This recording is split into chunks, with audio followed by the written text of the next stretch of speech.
Well, clearly, Netanyahu is trying to take advantage of the fact that Biden is basically out of function. Whether he's mentally dysfunctional or just an extreme lame duck is perhaps debatable for those of us who can't really know hour to hour, but he's not functional as president. So Netanyahu's calling the shots for the U.S. military. Whatever Netanyahu does, the United States stands up and supports. And Netanyahu is an absolutely murderous person running a violent, extremist, murderous government. And he has the weight of the U.S. military behind him. It's interesting to note that all last week, the new president of Iran was speaking peace. And this is no doubt what led Netanyahu to escalate war. Netanyahu doesn't want peace. He wants dominance by Israel. He doesn't want negotiations. He doesn't want diplomacy. He wants dominance. And the U.S. is backing him every bit right now. And so he's taking advantage of that. Indeed. And in your estimation, where does this end? Because at the UN General Assembly, Netanyahu said very directly that the long arm of Israel can reach Iran. And just hours later, after his speech, Hassan Nasrallah was confirmed to have been killed. How does this end for Israel? Well, it depends on the U.S. If Israel runs the United States, as seems to be the case, it probably ends in a regional bloodbath, because Israel would like to provoke the United States to a war with Iran. That could turn into World War III. I don't think Israel seems to care that much about that. If the United States acts like a sovereign country and actually tells Israel that Israel does not control the U.S. military, the war could end any time. This is not in the U.S. interest whatsoever, anything that Israel is doing. In fact, you even hear almost cries for mercy from Biden, as pathetic as they are. Oh, please don't do that. Please don't do that. Please don't escalate here. We actually hear that because what Israel is doing is absolutely not in the interests of the United States, nor does it have the approval of the American people. But Israel, at the moment, calls the shots. It controls the Congress through large campaign funding. It has several senior people in the administration like Blinken or Hochstein or others who basically do what Israel asks. And this is the drama. I often say that the job of the United States president, the true job, is to stop the war machine. But clearly we don't have a functioning presidency right now. Yes, and let's talk more about, to close, the U.S.'s role here. There have been a lot of the U.S. always distances itself from Israel's escalating crimes, acts as poses, I should say, as a mediator, that it doesn't want escalation, as you said. But there are a lot of talk. There is a lot of talk about the U.S. knowing and having a role, perhaps in Nasrallah's assassination, as well as in this massive bombing campaign now taking place in Lebanon, and then of course Gaza. Talk about the U.S.'s ultimate objective here, given that Israel, as you said, seems to not be interested at all in de-escalation. Well, first of all, the U.S. Either knows or is so profoundly and grossly incompetent that it's unbelievable. Israel uses U.S. intelligence. Israel notifies the U.S. of what it's doing. The U.S. knows. If it doesn't know, oh my God, help us, because the U.S. enables all of it with the munitions, with the intelligence, with the financial support. And so I don't know which is more horrendous, that the U.S. knows and it gives a green light, which I think to be the truth, or that the U.S. doesn't know and it gives a green light, which would be adding a shocking degree of incompetence onto all of this. What is Israel's goal? Israel's goal is like the map that Netanyahu showed at the UN, which is so-called Greater Israel. From the river to the sea. That's not the that's not the Palestinian chant. That's the Israeli reality. That's what they want. They want to control millions of Palestinians, either through apartheid or ethnic cleansing or slaughter. They're doing all three right now, and that's their basic goal. The other basic goal is to dominate the region as the nuclear superpower that can do what it wants, where it wants, when it wants. And so that's the behavior of Israel. The United States is the complicit partner in all of this. It's not in America's interest, as I emphasize. It's isolated America diplomatically. It is actually leading to an acceleration of the shift of power to Russia, to China, to others, because the U.S. It gives away all standing in the world for the sake of Israel's bizarre ambitions. This isn't strengthening Israel. This is strengthening the United States. This is isolating the United States. Nor does any of this, whether in the Middle East or in Ukraine, make the U.S. more secure. We're just heading towards nuclear war the way we're going because we have such a dim-witted leadership that does the bidding of reckless extremists, both within the U.S. government and of these states, which, for whatever reason, get to use the U.S. military as their private convenience. So this is really a terrible situation, and I don't see it. I can see how it could get better immediately by a president that was alert and doing his or her job. But whether it will is quite another matter, because our politics are deeply broken in the United States. The American people have no say in anything. They don't hear any truth in anything. They have no say in anything. It's not like this election is going to decide anything about this. It's not like we hear any real information about any of this. Everything is lies anyway, because the American people are not invited to participate in such life and death decisions. Indeed, there's nothing coming from the two candidates, Donald Trump and Kamala Harris, that gives any indication that what Israel is doing right now with U.S. weaponry, including dozens of F-15 fighter planes bombing Yemen as we speak, there is no indication that they are going to restrain Israel to any degree. Rather the opposite. They're each attacking each other for being insufficiently in love with this murderous regime. Yes. Well, let's talk about what you mentioned earlier, Professor Sachs, with Ukraine.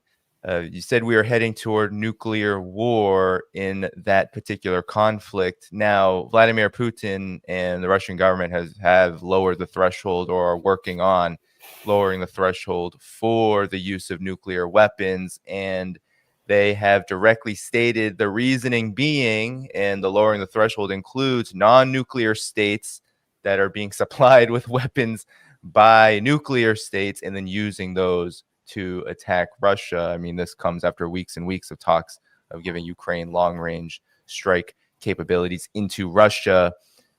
Talk about this threat of nuclear war with regard to the Ukraine conflict amid these recent developments. The basic fact of the Ukraine war is that it's a war between the United States and Russia. This is not a war between Ukraine and Russia. The United States has tried during the past 34 years. I date it to 1990 when the U.S. Told a lie to President Gorbachev that NATO would not move 1 inch eastward, at which point Gorbachev not only gave his assent to German reunification, but disbanded the Warsaw Alliance or military pact, which was the Soviet alliance. The United States, since that time, has done everything possible to surround and to weaken Russia, even to dismember Russia. And this has pitted the U.S. And Russia in a increasingly violent direct conflict. It's terrifying. Both sides have 6,000 nuclear warheads. The United States is led by a cabal, the so-called neocons, whose purpose for more than 30 years has been to weaken or dismember or decolonize Russia, whichever term one wants. And the rhetoric is just out of control. The Cold War was far less dangerous than this almost all the time. We had actually agreements, summits, negotiations. Part of this is that Biden is singularly a disastrous president. Part of it is the Democratic Party is completely suborned by the military-industrial complex, so it became the war party, shockingly, though both parties really deserve that moniker. I wouldn't put too big a difference, but the Democrats are even more warmongering than the Republicans.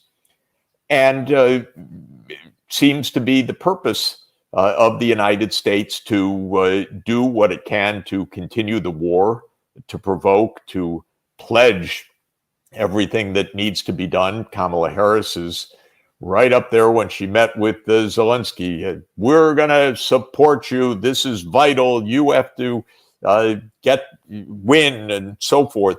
The whole point of this war from the start has been that the U.S. has been pushing NATO, pushing U.S. missile systems, pushing the U.S. military into Russia's not only backyard, basically its front yard. And it's extraordinarily dangerous, extraordinarily dangerous. We don't hear a word of maturity from Washington, from anybody right now in Washington. I don't know where any grown-ups are at all in Washington. They just are stupider and more dangerous than the next one. Although almost nobody rivals Lindsey Graham, but still, it's pretty much across the board right now. You just don't hear a voice that tells the truth. Now, on this particular issue, Trump and Vance come a lot closer to telling the truth than Harris does. And Biden is, again, we don't know whether he's even functional anymore, but we can know for sure that Blinken has been a warmonger from the first moment, way out of his depth, in my view.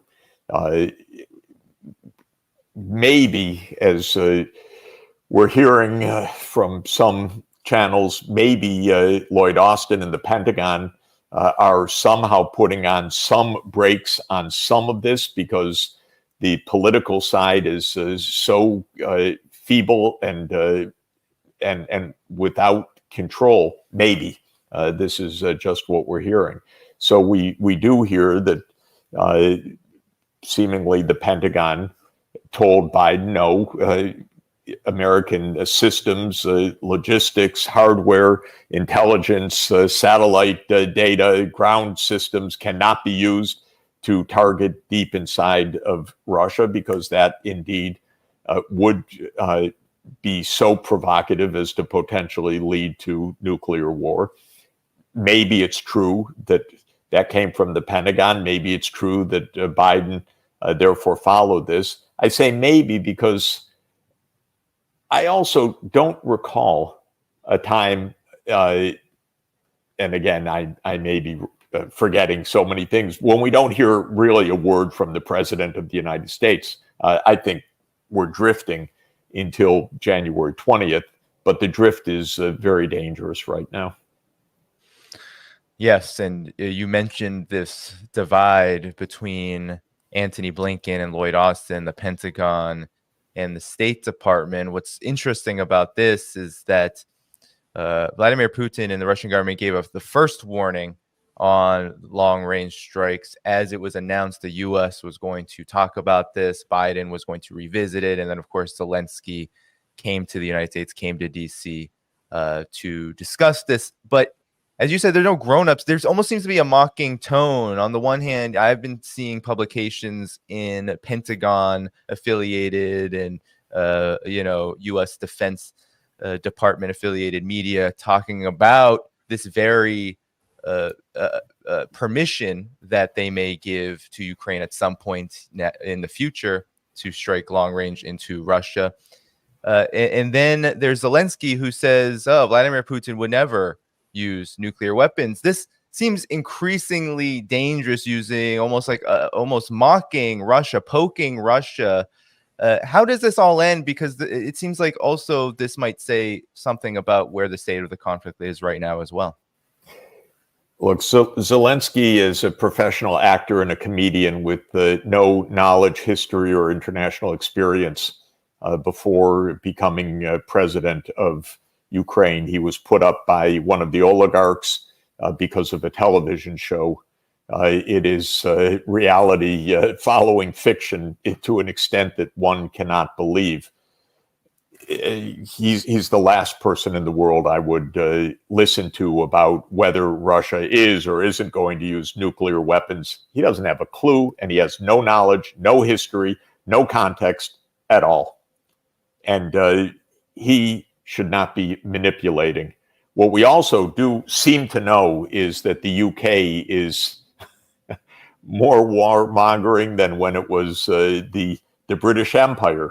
Of course, some habits never go away, so it's preposterous to see this country that's falling apart internally being the great world empire saying, of course we go to war, of course we strike deep inside of Russia and so forth. Really pathetic. Starmer's approval ratings in the UK are plummeting like nothing we've ever seen, because he's pathetic. Sorry to say it. He's just come in. I'm sorry to make that conclusion, but his country barely functions right now. The National Health Service barely functions right now. So what's his primary responsibility? To push the U.S. towards nuclear war with Russia. That's what he thinks. You know, I think it's important for people listening in to listen to a quotation from John Kennedy, President Kennedy, from 61 years ago. And I just want to give a word of context to it and then make this point. President Kennedy had an experience that only two people in the whole world have ever had. That's himself and Nikita Khrushchev, when they held the fate of the world in their hands as two individuals at the most perilous moments of all of human history in October 1962 during the Cuban Missile Crisis. And because both of them were remarkable people, not automatons, not fools like we have in Washington right now, not stupid people on the political take, but people who wanted to save the world. They actually did save the world. Both of them, I want to stress, because they compromised, they used diplomacy, they were scared to death, they were told by their advisors to do things that would have ended the world, and they pulled back from the brink. And in the middle of the following year, in 1963, on June 10, 1963, President Kennedy gave a speech that I regard as the finest speech perhaps ever by an American president, but certainly of the modern presidency. And it came to be called his peace speech. And it was a prelude to Kennedy and Khrushchev signing the Partial Nuclear Test Ban Treaty in July 1963. And Kennedy said many things about how the two sides needed to make peace, but he also, in one short statement, encapsulated the lesson of the Cuban Missile Crisis. And I just want to read it. He said, above all, while defending our own vital interests, national nuclear powers must avert those confrontations which bring an adversary to a choice of either a humiliating retreat or a nuclear war. To adopt that kind of course in the nuclear age would be evidence only of the bankruptcy of our policy or of a collective death wish for the world. Now, above all, and that's a very important statement because the whole speech has many important things to say, but Kennedy summarizes, above all, avoid confronting an adversary with the choice of either a humiliating retreat or a nuclear war. Now, is that what we're doing with Russia every single day? We are taunting Russia. We're saying, Putin's a fool. He's crazy. He has to retreat. So either a humiliating retreat or a nuclear war. Yes, we're making that confrontation every day. Kennedy's main message from the Cuban Missile Crisis was, while defending our own vital interests, nuclear powers must avert those confrontations, which bring an adversary to that choice. And he says to do so would be evidence only of the bankruptcy of our policy or of a collective death wish for the world. Well, U.S. policies are bankrupt. This is the basic point. It's a disgrace. It's a shame that we're pursuing this rhetoric. We're pursuing this smirking attitude. We have the CIA director telling us, oh, don't worry about nuclear war. When Biden said, oh, we may be on the path to nuclear Armageddon, all the mainstream media chastised him the next day. Oh, you're not supposed to talk like that, Mr. President. Don't make people nervous just before they're all dead in a nuclear war. Well, come on. Of course we should be nervous because we don't see grown-ups in positions of responsibility right now sitting and negotiating a way out of this confrontation. That's what this is about. And it's especially if you know the roots of this confrontation, which is that this was U.S. design and U.S. provocations for 30 years. The irresponsibility of this is even larger. Of course, everything I'm saying is treated as propaganda right now in the Western media. You can't say this, but the Western media is hiding every fact or is ignorant of every fact because these are plain facts over the last 30 years. The diplomats know it. The historians know it. I know it from having been around for the past 30 years. And I know when the mainstream media are lying, and I know when our government is not speaking the truth to us. And we're not playing a game. This is not a board game. This is not a game of Risk. This is not a game of poker. This is not wondering whether it's a bluff or not a bluff. How stupid can we be to even use this kind of language? Yeah, indeed. I know time is of the essence, Professor Sachs. I wanted to ask you one final question before you head out, and it has to do with China. I've only been to China 4 times. I know you've been probably many more times. Dozens and dozens or hundreds. I have no idea because I go several times a year. Exactly. Well, I wanted to ask you in the final minutes that you have here. I watched your incredible discussion with Professor John Mearsheimer. I wanted to ask you because I know he comes from the realist school and he's made such incredible contributions to understanding U.S. foreign policy and foreign policy in general. But where you differed was on China. And I wanted to ask you about his assessment of China, if it is to ascend, if it is to surpass the United States in all fields, especially economic, that it would essentially be a threat in the same way that the United States would be given the nature of the world order. Professor Sachs, what's your take on this? Well, very quickly. First, I hope people watched that discussion. It was a lot of fun in the All-In Summit, and I like John so much and respect John, and we've been friends and colleagues in a way for a very long time. So it was a good discussion, and John helped us to understand the Ukraine war from the first moments in 2014, and has done a magnificent job in that. You know, it's not absolutely clear to me why we disagree on China. My basic point is China's not a threat. And I know China very well, both through dozens or maybe hundreds, I don't know the count, of visits over the last 43 years. So many students, so many colleagues, so many research papers, so much reflection on this. China's not a threat. China has not invaded any overseas country in its history. I'm talking not about history since 1776 like the United States. I'm talking about history since 221 BC. I'm talking about China's statecraft for more than 2,000 years. So people should understand this fact. John and I also agree. I've followed John in this. He says the oceans protect us. The great powers are not a threat to each other, except if we stumble into nuclear war, because you cannot project power across the Pacific and threaten the security of the United States. China does not threaten the United States, period. It doesn't. And China's rise has been good for the United States, not bad for the United States, and good for the world, not bad for the world. So these are basic points. The only way it's bad is if you're playing the board game Risk. And the goal of the game is to have your pieces on all places on the board. Well, that's a board game.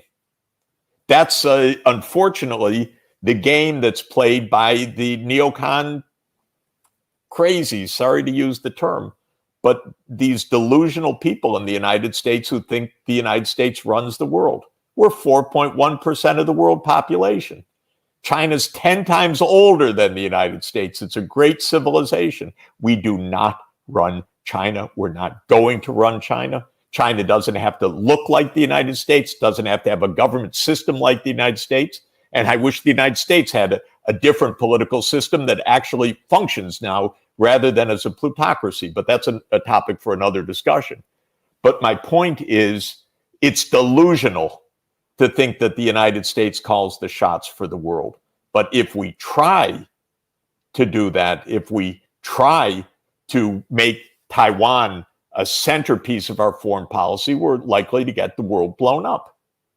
And so this is the big mistake. It goes back now really 33 years to 1991, when these neocons, and even it was the George Bush Senior administration, I'm talking about Wolfowitz, Cheney, and others, started to concoct this vision of the U.S. as the unrivaled sole superpower in a unipolar world where the U.S. has full spectrum dominance and all these other delusions of grandeur.